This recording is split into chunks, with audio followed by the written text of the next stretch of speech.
शंकर भगवान की जय। श्री परमात्मने नमः। गुरु ब्रह्मा गुरु विष्णु गुरुदेवो महेश्वर, गुरु साक्षात् परब्रह्म तस्मै श्री गुरुवे नमः। कर्पूरगौरं करुणावतारं संसारसारं भुजगेन्द्रहारं सदा वसन्तं हृदयारविन्दे भवं भवानी सहितं नमामि। भवं भवानी सहितं नमामि। हरे कृष्णा कृष्णा कृष्णा हरे हरे, हरे राम राम राम हरे हरे। श्री शिव महापुराण की पवित्र और कृपामयी कथा, जिस कथा को सुनने से जीवात्मा को शिव कृपा पात्र और भक्ति करने से शिव कृपा फल की प्राप्ति होती हो, ऐसी अद्भुत कथा जिसको सुनकर सौनक आदि ऋषियों ने उस नैमिषारण्य तीर्थ में भगवान शिव की अनुग्रह को प्राप्ति की। इस कथा को सुनकर नारद जी ने ब्रह्मा जी के द्वारा इस कथा के तत्वों को जानकर शिव की अनुग्रह प्राप्ति की। वही कथा जिसको वेद व्यास जी ने ब्रह्मा जी के वेद खंडों से निकालकर और पुनित भागों और रचनाओं के द्वारा इस कथा को पुनर् अपनी भाषा में गठित करके लिखा। ऐसी कथाओं जिनको सुनने मात्र से व्यक्ति के अंतर आत्मा में पाप रूपी सारे दोष, जो गठित से गठित भी पाप क्यों ना हो, वो कटित हो जाए, ऐसी ये पवित्र शिव महापुराण की कथा है, जिसको आप और हम लोग गत 11-12 दिनों से हम लोग सुन रहे हैं।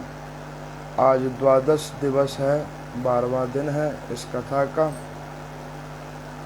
कल की कथा में भगवान शिव और माँ पार्वती की मधुश्रावणी की कथा, जिसमें भगवान शंकर के गृहस्थ आश्रम की कथा, उसको आप लोगों ने भव्य तरीके से श्रवण किया। उसके बाद कार्तिकेय जी का जन्म, और कार्तिकेय जी का जन्म होने के बाद माँ पार्वती के द्वारा दिए गए उन कृतिकाओं को श्राप और वरदान की कथा मैंने कल आप लोगों को सुनाई थी। कल की कथा एक बात को दर्शाती है, व्यक्ति कर्म बंधन में कुछ इस प्रकार से बंधा होता है, वो चाहे किसी भी प्रकार किसी भी कृपा पात्रता से जन्म क्यों ना ले, लेकिन वो भी कर्मों के आगे बंधा होता है, जिसका बहुत बड़ा उदाहरण स्वयं कार्तिकेय जी थे। कहने को भगवान शंकर के तेज पुंज से उत्पन्न हुए थे, लेकिन तेज पुंज से उत्पन्न होने के बावजूद भी कार्तिकेय जी को माता पार्वती के गर्भ से जन्म लेने का अवसर नहीं मिला।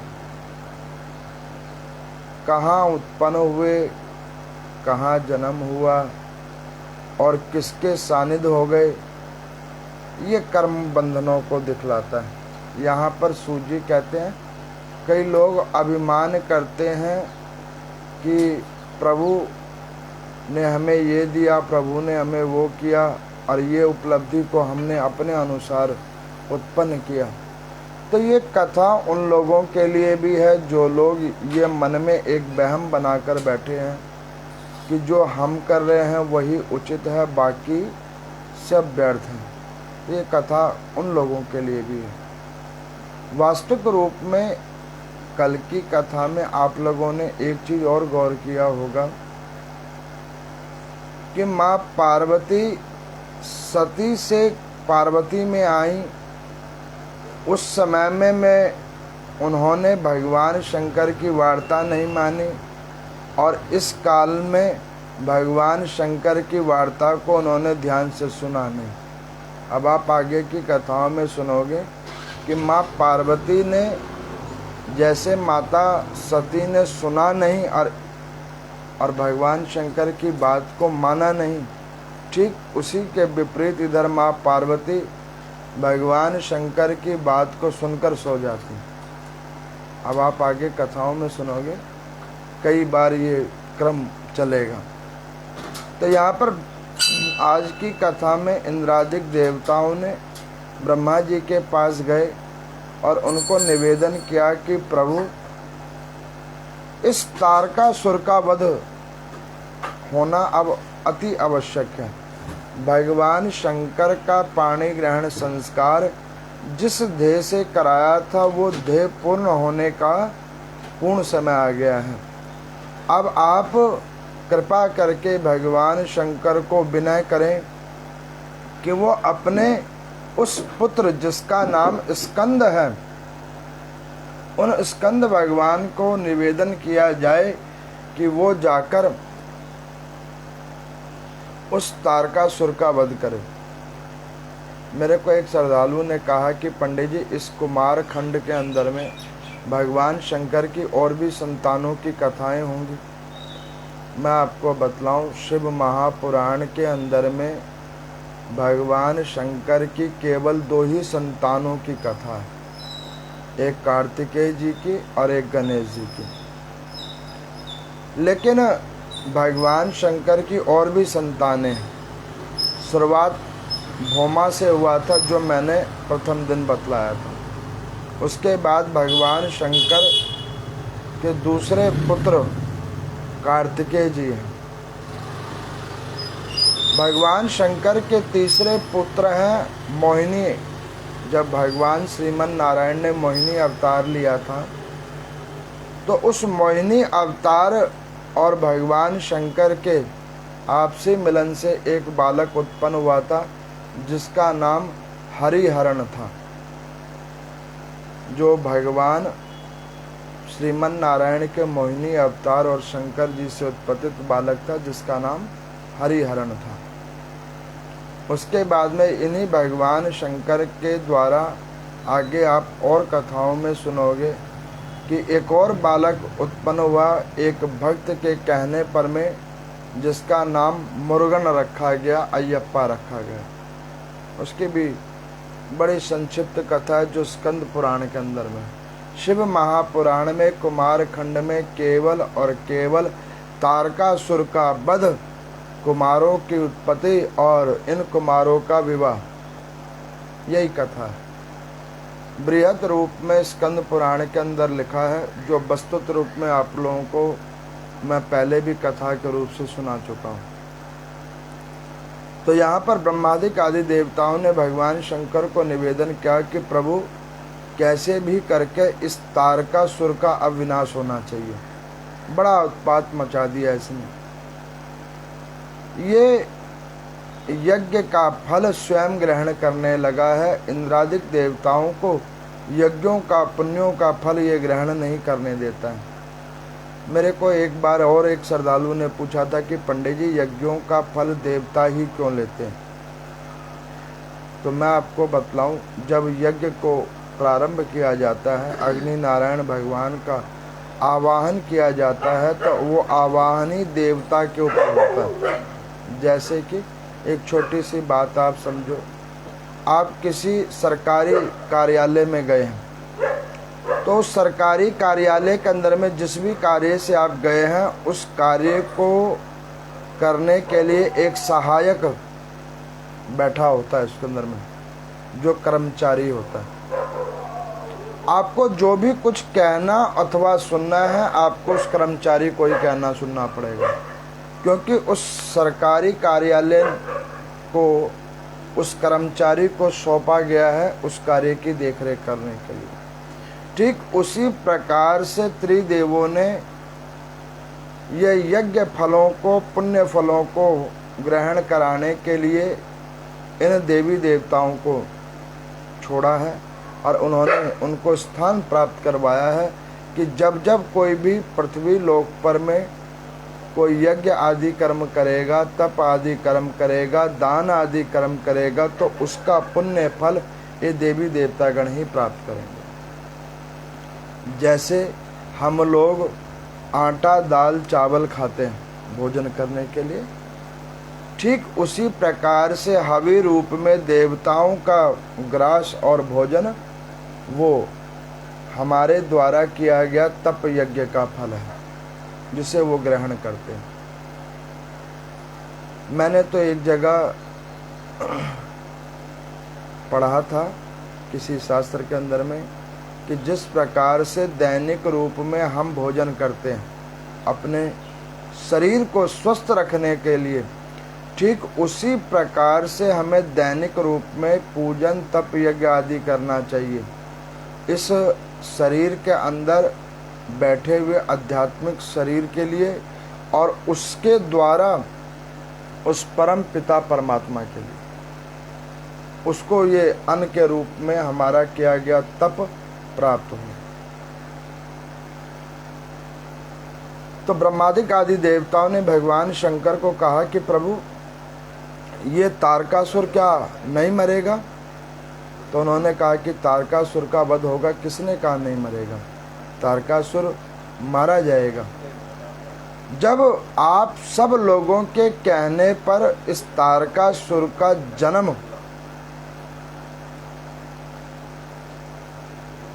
और उसका मरण कार्तिकेय जी के द्वारा निर्धारित हुआ है, तो ये मरेगा क्यों नहीं? अब कार्तिकेय जी उत्पत्तित हो गए हैं, तो अब इनको उस युद्ध क्षेत्र में भेजने की तैयारी की जाए। तो यहाँ पर इंद्रादिक आदि देवताओं ने, सब लोगों ने मिलकर नाना प्रकार की सिद्धियाँ, तेजपुंज आदि को एकत्रित करके भगवान शंकर के उस पुत्र को दिया है, नाना प्रकार के। ब्रह्मा जी ने एक वाहक उनके लिए निर्धारित किया, जिसको कहते हैं मोर। कई जगह पर कार्तिकेय जी को मुर्गन भी कहते हैं। मोर की सवारी करे मुर्गन, मोरों का गण। तो वो कार्तिकेय जी उस मुर्गन रूप को प्राप्त करके और इंद्रादिक देवी देवताओं के द्वारा सिद्धियों को प्राप्त करके वो युद्ध क्षेत्र के अंदर में गए, जिस युद्ध के अंदर में भगवान श्रीमन नारायण स्वयं भी गए। उस युद्ध क्षेत्र के अंदर में इंद्रादिक देवी देवताओं के साथ में भगवान भूत भावन शंकर भी गए युद्ध में। लेकिन सृष्टि का नियम और सृष्टि का विधान ब्रह्मा जी के द्वारा जो रचित है, जो कि वरदान में ये मिला है कि तारकासुर का वध केवल और केवल कार्तिकेय जी के द्वारा होगा, तो अन्यत्र सभी देवी देवतागण युद्ध में तो गए हैं, लेकिन उस कार्तिकेय जी के अलावा कोई भी तारकासुर का वध नहीं कर सकता।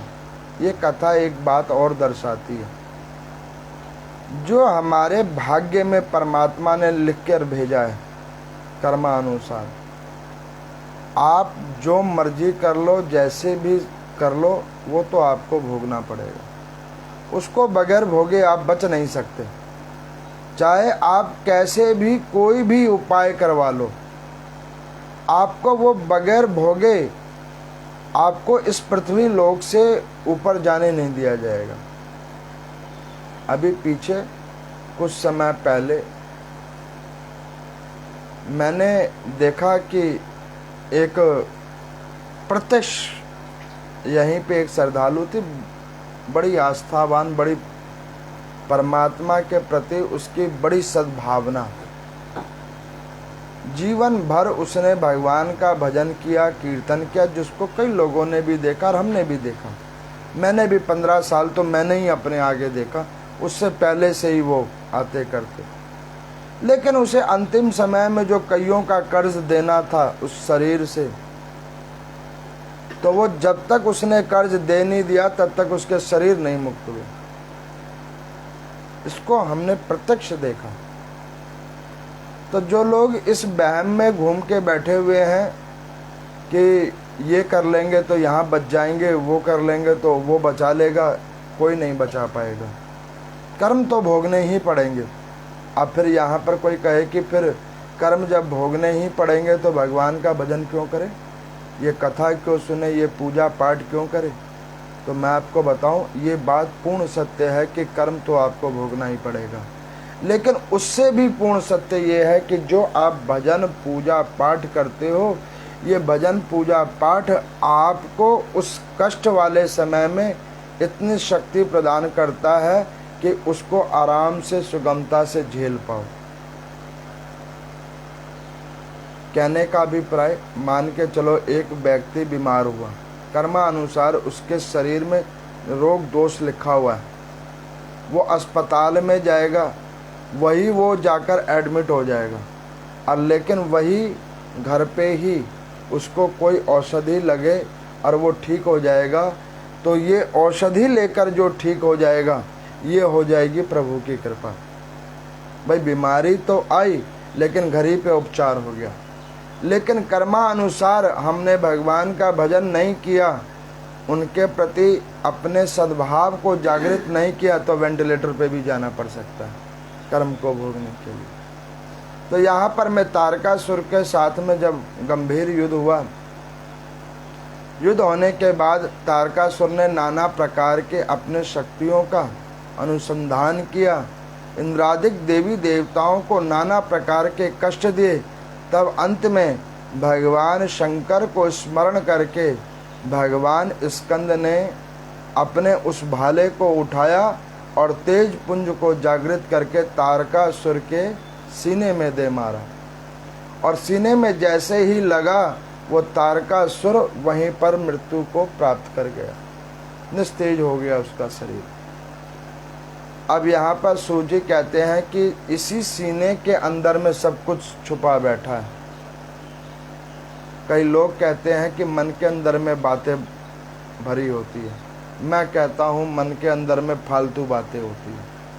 आप देखना, गौर करना, मन में बस फालतू बातें होती हैं, लेकिन सीने के अंदर में वो बातें होती हैं जिसको आपने लॉकर में जैसे कोई व्यक्ति कोई धन को, कोई आभूषण को सहेज के रखता है, उसी प्रकार से व्यक्ति के सीने में वो बातें होती हैं जिसको उसने अपने जीवन के तत्वों से निकालकर सहेज के अंदर रखा होता है। और परमात्मा अपनी कृपा भी उसी पर करते हैं और प्रहार भी उसी पर करते हैं। अब वो कृपा वहाँ पे कैसे होती है और प्रहार कैसे होते हैं, उसको समझने की वार्ता है। कृपा वहाँ पर तब होती है जब वो देखते हैं कि इसने इस सीने के अंदर में भजन रख रखा है, तो प्रभु वहाँ पर आकर कृपा करते हैं, व्यक्ति को मुक्त कर देते हैं। लेकिन उसी के अंदर में अन्यत्र अन्यत्र पाप कर्मों को जमा करके रखा हुआ है, तो परमात्मा वहाँ पर प्रहार करते हैं और उस जीवात्मा को नष्ट कर देते हैं। ये इस तारकासुर के वध और कार्तिकेय जी के युद्ध की कथा है, जो कुमारखंड की अग्रिम कथा है। तो यहाँ पर नारद जी ने कहा कि प्रभु जब तारकासुर का वध कर दिया, उसके बाद आगे क्या हुआ कथा के अंदर में? तो ब्रह्मा जी ने कहा कि ये तो भगवान शंकर के उस श्रेष्ठ पुत्र की कथा है, जिसको भगवान शंकर ने अपनी कृपा से उत्पन्न किया था केवल देवताओं को शांति प्राप्त करने के लिए, निर्भयता प्राप्त करने के लिए। आप लोग एक चीज गौर करना, इस पृथ्वी लोक के ऊपर में जो जो चीज उत्पन्न हुए हैं वो ऐसे ही उत्पन्न नहीं हुए हैं, सबको उत्पन्न होने के पीछे कोई ना कोई कारण है। अब आप देखो, कहने को हम लोग वृक्षों को देखते हैं, उस वृक्षों से अन्न भी उतारते हैं, उन वृक्षों से पुष्प उतारते हैं, पत्र उतारते हैं, फल उतारते हैं। उसको परमात्मा ने हमारे लिए क्यों बनाया? ताकि उसके द्वारा उत्पन्न की गई वस्तुएं से हमारे इस शरीर की जो गतिविधि वो पूर्ण रूप से चल पाए।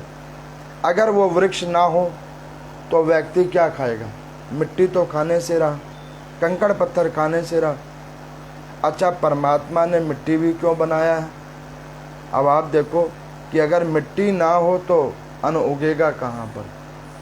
मिट्टी ना हो तो मकान बनेगा कैसे?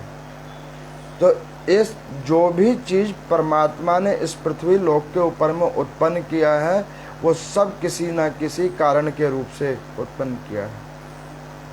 तो ब्रह्मा जी यहाँ पर कहते हैं कि हे नारद जी, इस कुमार खंड के अंदर में ये तो कार्तिकेय जी की कथा थी जो हमने आपको बतलाई, कार्तिकेय जी कैसे उत्पन्न हुए और तारकासुर का उन्होंने कैसे वध किया।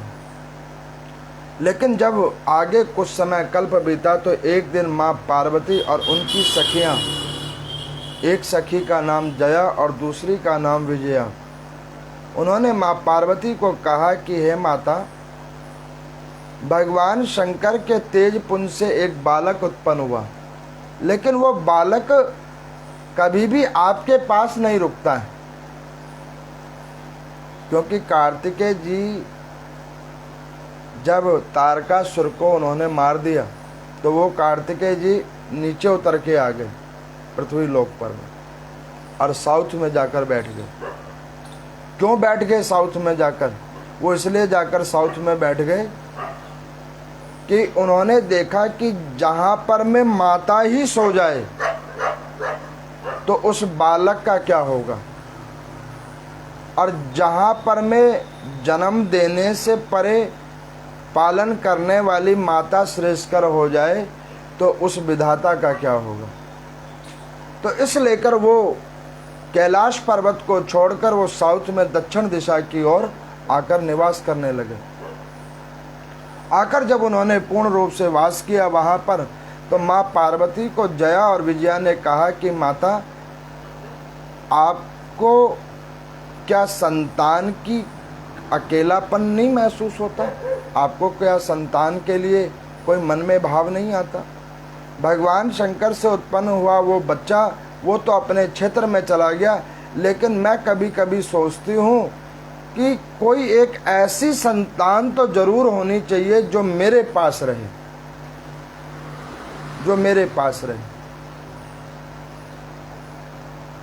तो माँ पार्वती ने कहा कि ये बात तो तुम ठीक कह रही हो, लेकिन भगवान शंकर अभी अभी समाधि में बैठे हैं, और जब वो प्रभु अभी अभी समाधि में बैठे हैं तो उनकी समाधि को समय से पूर्व तोड़ने पे दंड भी मिल सकता है। कई बार कुछ ऐसे मूर्ख लोग होते हैं, कोई पूजा कर रहा होता है, बीच में डिस्टर्ब कर रहे होते हैं, कोई सत्कर्म हो रहा होता है तो उसमें विघ्न बाधा डाल रहे होते हैं। कभी कभी मुझे लगता है कि वो मूर्ख शायद ना भी हो, उस व्यक्ति जो पूजा कर रहा है अथवा सत्कर्म कर रहा है उसकी परीक्षा लेने के लिए भी परमात्मा ऐसे मूर्खों को भेज देते हैं, जाओ और उसको चेक करो ठीक से कर रहा है कि नहीं कर रहा है। अब जो डिस्टर्ब करता है बीच में जाकर, वो अपना कर्म बना रहा है, और जो साधन कर रहा है, भजन अथवा भक्ति या परोपकार कर्म कर रहा है, उस व्यक्ति की परीक्षा ली जा रही है कि वो उसमें पास होने में सक्षम है भी कि नहीं है। अब यहाँ पर मैं माता ने कहा कि देखो सखियो, तुम्हारी बात तो बिल्कुल ठीक है, लेकिन अभी अभी भगवान शंकर समाधि में बैठे हैं तो उन्हें समय से पहले जगाना ठीक नहीं है। तो उन्होंने कहा कि फिर माता एक बात बताओ कि यहाँ पर में नंदी आदि गण हैं, वो सब लोग इसी कैलाश पर्वत पर विचरण करते हैं। कई बार ऐसा होता है कि स्नान गृह में और भोजन के गृह के अंदर में, भोजनालय के अंदर में, वो गण आदि भी निर्भीक होकर बगैर आदेश के आ जाते हैं। तो कोई तो एक ऐसा संरक्षक चाहिए जो उन सब के ऊपर में रोकथाम कर सके। माता ने कहा कि कोई बात नहीं, भगवान शंकर को उठ लेने दो समाधि से, तब जाकर उनको ये विनय करेंगे तो कोई ना कोई रूप निकलेगा। उन्होंने कहा कि क्यों माता, हमने तो शास्त्रों में सुना है कि आप आदि शक्ति माता जगदम्बा है, शक्ति है, बगैर शक्ति की कोई उत्पत्ति नहीं होती। तो क्या आप शक्ति पुंज से कोई बालक उत्पन्न नहीं कर सकते? जब माता को इस प्रकार से कई बार जया और विजया ने कहा तो माता स्नान करने के लिए गई थी। तो जैसे उपटन लगाया जाता था, अब आजकल हम लोग लगाते हैं साबुन, वैसे मैंने एक जगह पढ़ा कि पहले जो साबुन होता था वो पशुओं के वसा के ऊपर बनाया जाता था, फैट के ऊपर। खास करके वो जो पीली बट्टी होती थी वो तो प्योर उसी पे बनती थी, ये मैंने कहीं पे प्रोसेसिंग होते हुए देखा भी था। लेकिन अब समय चेंज हो गया, आजकल केमिकलों के ऊपर में बनता है। लेकिन पहले जो कहा जाता था तो वो शरीर में उपटन का प्रयोग होता था। उपटन सबसे शुद्ध और पवित्र है, जो देवी देवता को भी प्रयोग में दिया जाता है और उसके बाद व्यक्ति स्वयं भी प्रयोग करे तो उसकी काया निर्मल रहती है।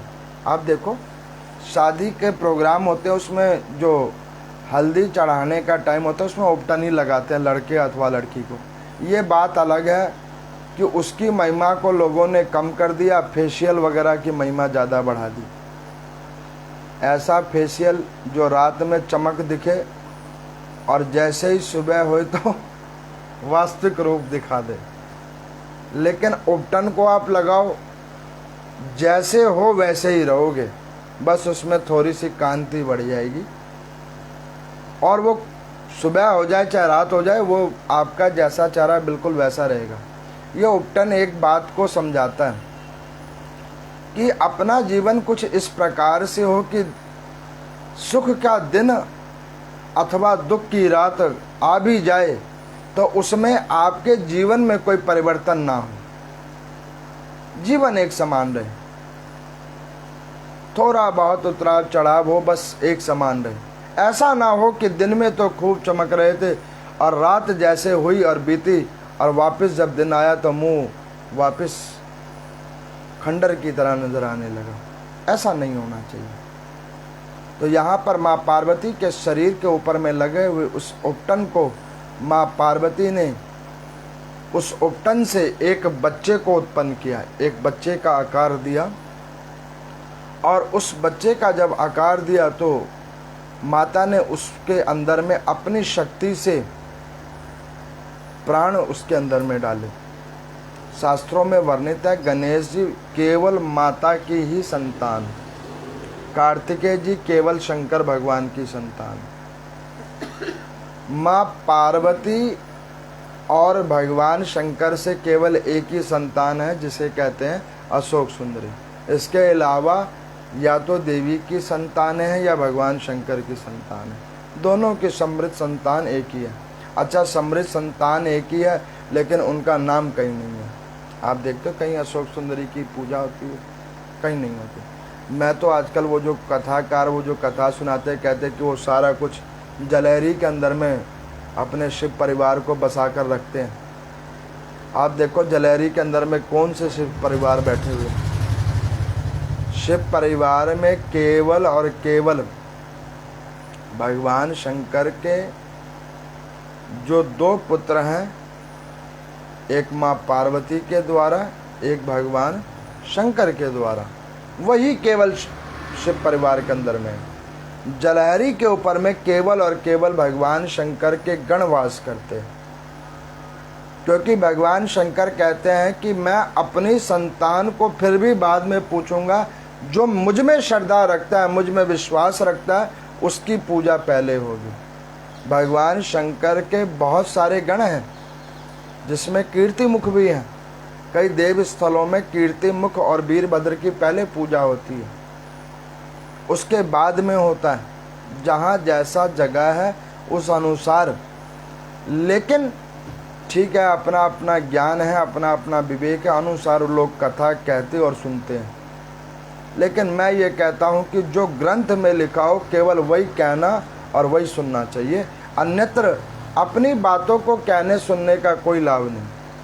पर उस कथा को सुनने का कोई लाभ नहीं। अब यहाँ पर माँ पार्वती जी ने उस बच्चे के अंदर में तेज पुंज डाला और वो शक्ति प्रदान होते के साथ वो मिट्टी का, उस उपटन का जो बना हुआ एक मानवीय आकार का खिलौना था, वो देखते देखते मानव बन गया। रूपवान और तेज के साथ, शक्ति के साथ वो बालक हाल बढ़कर 12 साल की आयु का हो गया, हाल बढ़कर। अब वो बच्चे ने जन्म लेते के साथ माँ पार्वती को प्रणाम किया। उन्होंने कहा कि हे माता, आपने मुझे जन्म दिया है, अब आप बताइए कि आपने मुझे जन्म किस लिए दिया है, मेरा जन्म क्यों हुआ है। तो माँ पार्वती ने कहा कि पुत्र, तुम्हारा जन्म हमारे अनुसार किए गए कर्मों को, हमारे कृत कर्मों के बीच में तुमको रक्षक रूप में हमने उत्पन्न किया है। तो माता ने कहा कि पुत्र, जब जब हम स्नान गृह में स्नान करने के लिए जाएं अथवा भोजनालय के अंदर में पकवान बनाने के लिए जाएं, तो आप उन दोनों के द्वार पर खड़े होकर रक्षक के समान उसकी रक्षा करना। ये हमारी आपको जन्म देने का प्रथम ध्येय था। गणेश जी को इस बात को सुनकर बड़ा अच्छा लगा। माता ने अपने शक्ति पुंज से उनको एक अस्त्र दिया, जो देखने में तो काष्ठ की लकड़ी जैसे लगे, लेकिन वास्तविक में माँ पार्वती की शक्ति से उत्पन्न किया गया एक अस्त्र उन गणेश जी को दिया गया। अब वो गणेश जी वहाँ पर में माता के स्नान गृह के प्रारंभ पे रक्षक के समान वहाँ पर बैठते और किसी को भी माता के उस स्नान गृह के पास में आने जाने की अनुमति नहीं देते। बहुत कल्पों तक उन्होंने ऐसे ही किया। बीच में भगवान शंकर की जब समाधि अवधि पूर्ण हुई तो भगवान शंकर माता पार्वती को मिलने के लिए वो गर्भगृह के अंदर आए, तो पता लगा कि माता स्नान गृह के अंदर में। तो भगवान शंकर आवाज़ लगाते लगाते वहाँ तक पहुँचे, तो उस बालक गणेश ने भगवान शंकर को रोका कि आप अंदर ना जाएं। भगवान शंकर ने जब उस बालक को देखा तो भगवान शंकर ने कहा कि इतना सुंदर बालक इस कैलाश पर्वत पर में कहाँ से आया। भगवान शंकर ने पूछा कि भैया तू कौन है, किसका बच्चा है और यहाँ कैसे आ गया। तो उन्होंने कहा कि मैं कौन हूँ अथवा किसका बच्चा हूँ, इसकी कोई ज़रूरत नहीं बतलाने की, मुझे आप बताओ कि आप कौन हो। तो नंदी जी हंसते हुए आए। उन्होंने कहा कि बेटे देखो, ये भगवान शंकर है, महादेव है। ये जो कैलाश पर्वत है, इस पर्वत के अलावा भूमंडल पे जितने भी लोग हैं उसके मालिक यही है। हम सबके परम पिता परमात्मा ये भगवान शंकर हैं। तो उन्होंने कहा कि देखो, वो तुम लोगों का पिता हो सकता है, तुम्हारा परमात्मा हो सकता है, हमारा मालिक तो अंदर है। जिसने हमें जन्म दिया है वो हमारा मालिक अंदर है। सच्चाई है इस बात में, हमारा मालिक हमारे अंदर ही है, जिसने हमें जन्म दिया।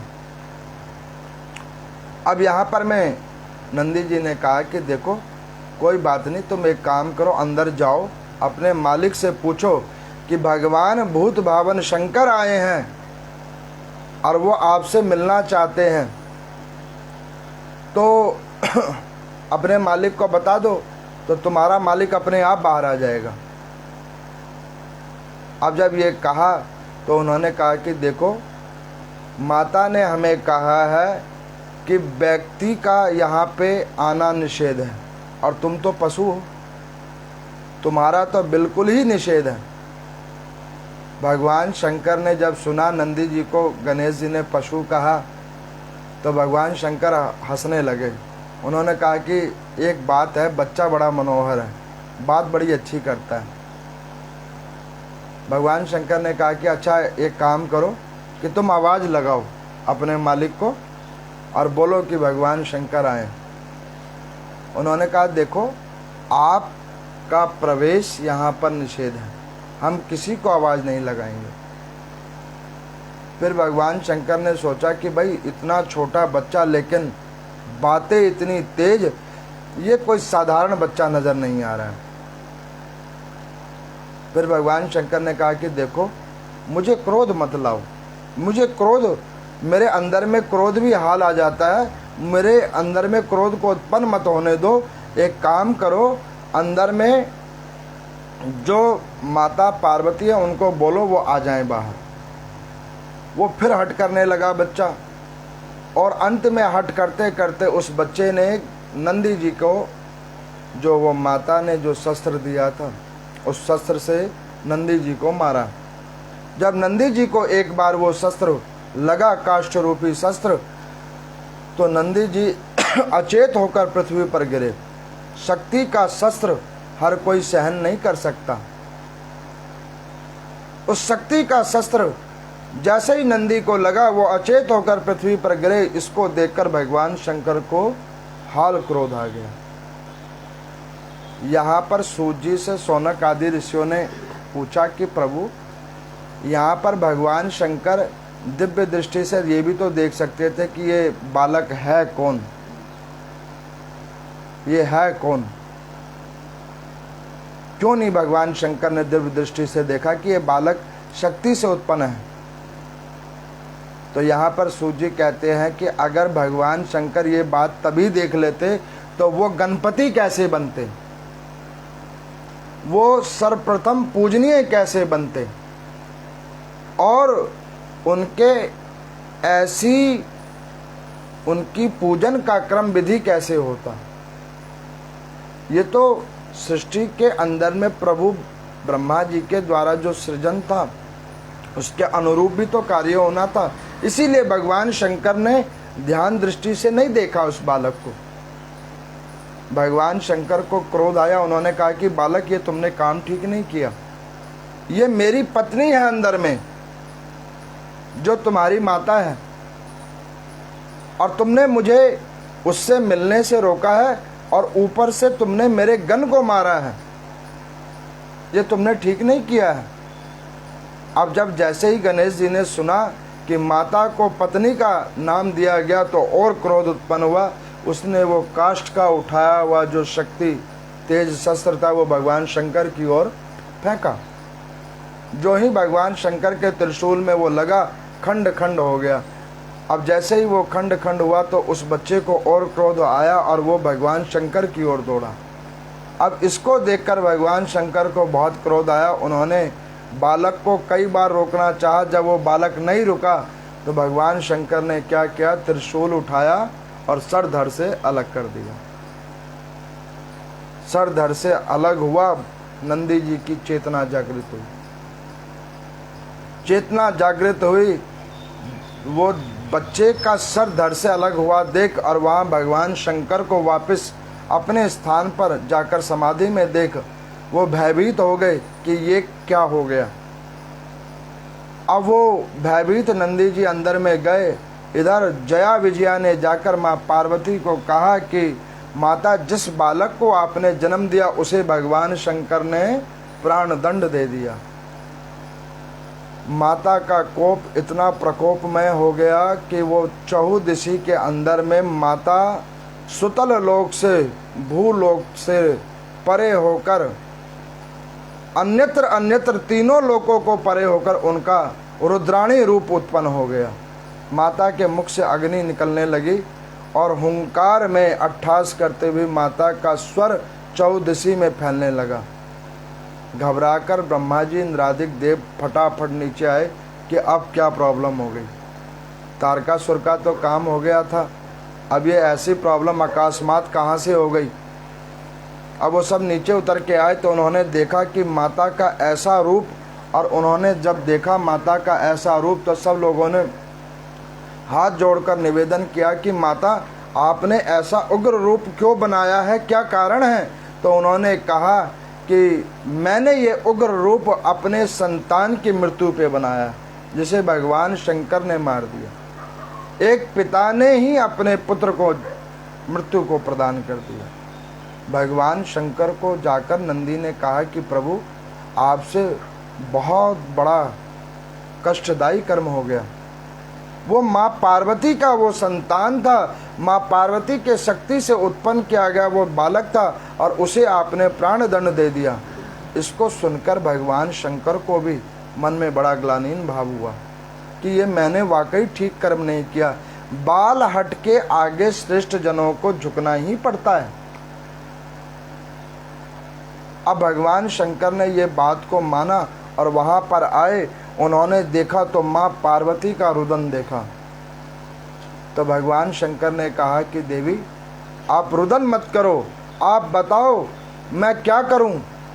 तो उन्होंने कहा कि प्रभु आप चाहे जो करो चाहे ना करो, मेरे बच्चे को जिंदा कर दो। जिस बच्चे को मैंने जन्म दिया था उस बच्चे को आप जिंदा कर दो, नहीं तो इस पृथ्वी लोक पर में जितने भी जीव आते हैं वो संतान विहीन हो जाएंगे।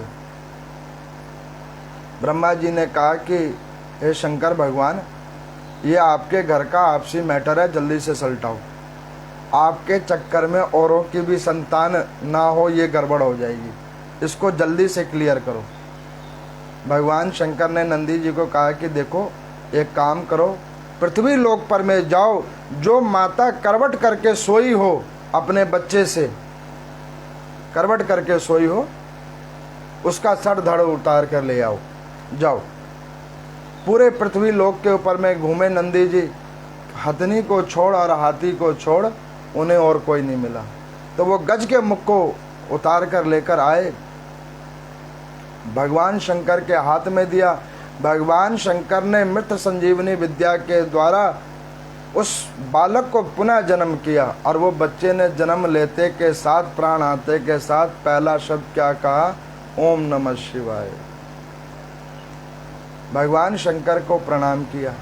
माँ पार्वती ने क्रोध तो शांत किया। उन्होंने कहा कि प्रभु मैंने तो सुंदर बालक बनाया था, ये आपने कैसा बालक बना दिया, जो शरीर तो मानवों वाला है और मुख पशु का कर दिया, गज का मुख कर दिया।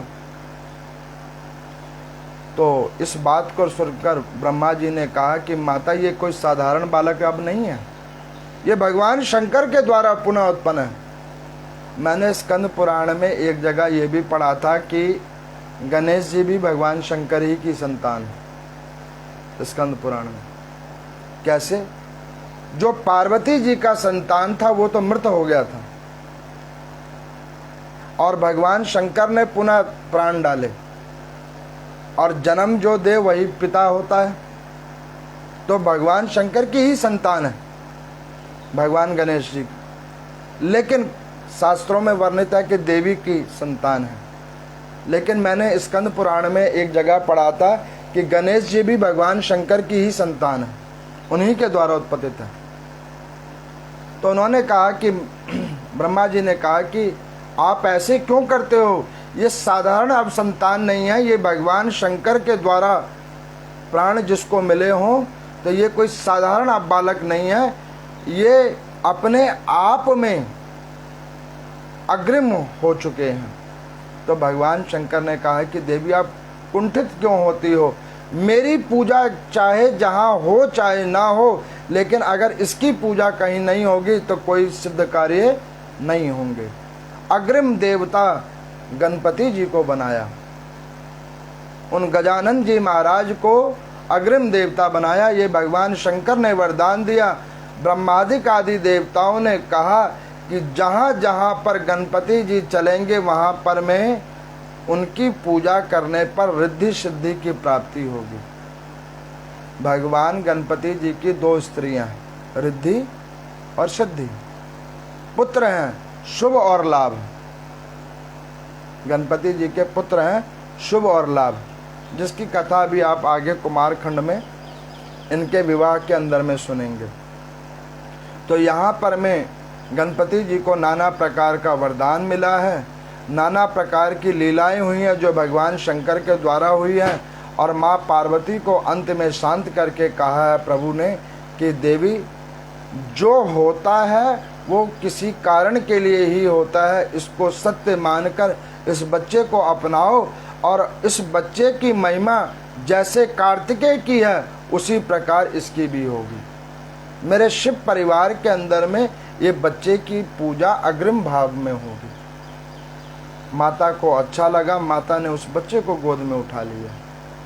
तब से वो गजानन भगवान की अग्रिम पूजा का विधान हुआ है। तो आज के इस कुमार खंड के अंदर में आप लोगों ने तारकासुर का वध, भगवान गणपति जी की उत्पत्ति, अग्रिम देवता की पूजा का विधान, इसकी कथा को सुना है।